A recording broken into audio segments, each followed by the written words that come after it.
Sir, I don't have a father. Could you fix this? Said the little alien to the human mecha. Beginning, the desert world of Calvith. 9 had always been a graveyard of machines. Rusted hulks of warships dotted the sand like ancient bones. Reminders of the great galactic conflict that ended almost a century ago. But among the ruins, something still stirred. Captain Elias Trenholm, once a soldier, now a scavenger, piloted his towering bipedal mecha through the barren dunes. The cockpit hummed around him, controls glowing dimly as he scanned for salvage. His mech, an old Earth Federation juggernaut unit, was more than a machine.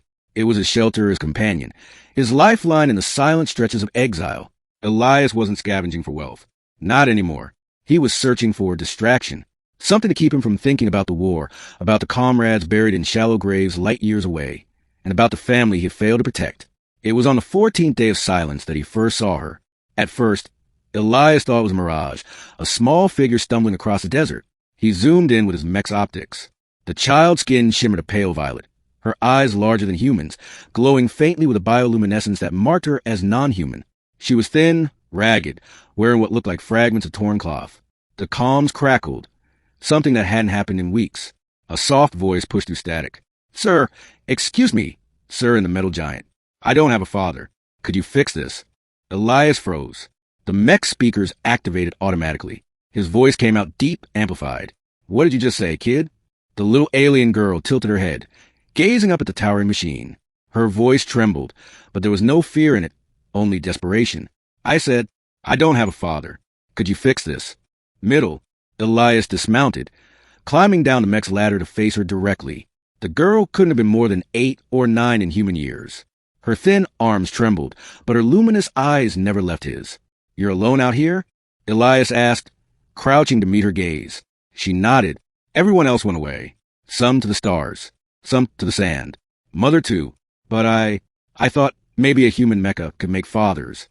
Because that's what they told me. Fathers protect. Fathers build. Fathers stay. The words hit Elias harder than any plasma round. He looked away, jaw tight.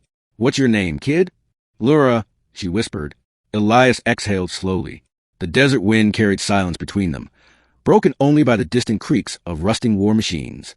He thought of telling her the truth, that mechas didn't fix broken families, that soldiers weren't heroes, and that fathers could fail. But when he looked back at her fragile frame, he found himself saying something else. Climb up. It's not safe out here. Lura became a shadow. She rode in the cockpit beside him, watching with wide eyes as Elias scavenged through derelict star cruisers, stripped old hulls and welded parts. At first, she spoke little, only staring at the controls. But slowly, she began to chatter. Why does your machine walk like it's tired? Because it is tired, Elias replied. Older than you by far.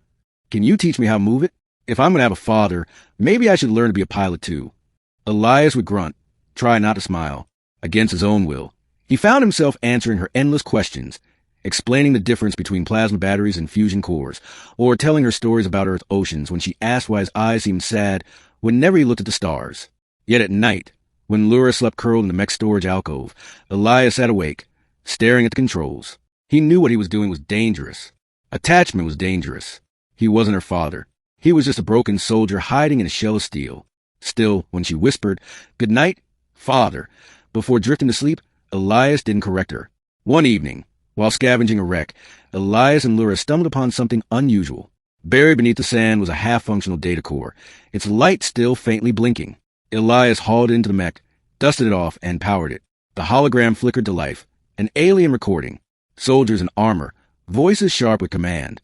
The symbol on their chests marked them as members of the Kethari Dominion, one of the most ruthless factions of the old war. Lura's eyes widened at the sight. She whispered a single word, "Hunters." Elias frowned. You know them? They came to our colony. Took many. Burned the rest. Mother tried to hide me. She said if I survived, maybe someone would protect me. Elias' stomach sank. The Kethari were known for enslaving orphan children, molding them into soldiers. If they were still here, Lura's danger wasn't past. It was only beginning. The data core pulsed again, revealing coordinates. A beacon. Someone, or something, was calling. Elias argued with himself for hours. The smart thing was to leave. Take Lura, head for another sector, find refuge in one of the surviving colonies. But another part of him, the soldier who had watched too many innocents die, refused to turn away. We're going, he finally told Lura. She looked up, trusting completely. Then I'm not afraid. The coordinates led them to a canyon of twisted metal, once a battlefield, now a grave. In its heart, an ancient Kethri warship lay half-buried. Smoke still rose from vents, meaning something inside was alive. As Elias guided his mech closer, alarms blared. Figures emerged. Kethri warriors in black armor, weapons glowing with charged plasma. A voice boomed from speakers. Human pilot, leave the child. She belongs to us. Lura trembled. Elias' grip on the controls tightened. Memories surged. The screams of his own daughter during the war. The fire that had consumed his home when he wasn't there to save them. Not again. He opened comms. She has a father now, and you're going to have to go through him. Climax. The canyon lit up with battle. Plasma bolts streaked through the air as Elias maneuvered the mech, shielding Lura with armor plates. His juggernaut roared, launching missiles into the cliffs and scattering enemy squads. But the Kethri ship powered up, its cannons targeting them. Elias' system screamed warnings. The mech was old, its shielding weak. One direct hit, and both he and Lura would be vaporized. Father, Lura cried, there are too many. Then we make them fewer. Elias growled. He pushed the juggernaut harder than it had moved in decades, charging straight into the enemy line. Metal feet crushed soldiers underfoot. Steel fists slammed into armored vehicles. Elias fought like a man possessed. Every strike fueled by the memory of what it lost, and the desperate need not to lose his child too. But the mech groaned. Systems flickered. Damage reports filled the screen. Elias. Lura screamed. It's breaking. He glanced at her, her tiny hands gripping the console, her glowing eyes wide with fear, and made his choice. Lura, listen to me. You're not alone anymore. Not ever again. Before she could answer, he overrode the mech's core, channeling all remaining power into a self-destruct charge. The juggernaut surged forward, grappling onto the Kethri ship, locking it in a steel embrace. Father! Lura cried, tears streaming. Elias smiled faintly, voice calm. Close your eyes, kid. Light consumed the canyon. Ending. When Lura opened her eyes, she was lying on the sand. Around her were fragments of twisted metal, burning wreckage, and silence. The juggernaut was gone, so was Elias. For a long moment, she sat frozen. Then, from the wreckage, a small emergency pod hissed open. A message blinked on its screen. She touched it, and Elias' voice filled the air. Lura, if you're hearing this, then I'm gone. But that doesn't mean you're alone. This pod is set to take you to the nearest human colony. You'll find people there who will protect you. And maybe, just maybe, you'll find a family again. His voice cracked slightly before continuing. I wasn't a good father before. I failed my own family. But with you, I tried to do better. Remember this. You don't need a machine to fix what's missing. You carry your family with you in your heart. And if anyone asks, yes, you had a father. His name was Elias. The recording ended. Lura pressed her small hand against the screen, tears glowing as they traced down her violet skin. I had a father, she whispered, and he was the bravest one. The pod sealed, lifting into the sky. Lura clutched her memories close as the desert fell away beneath her.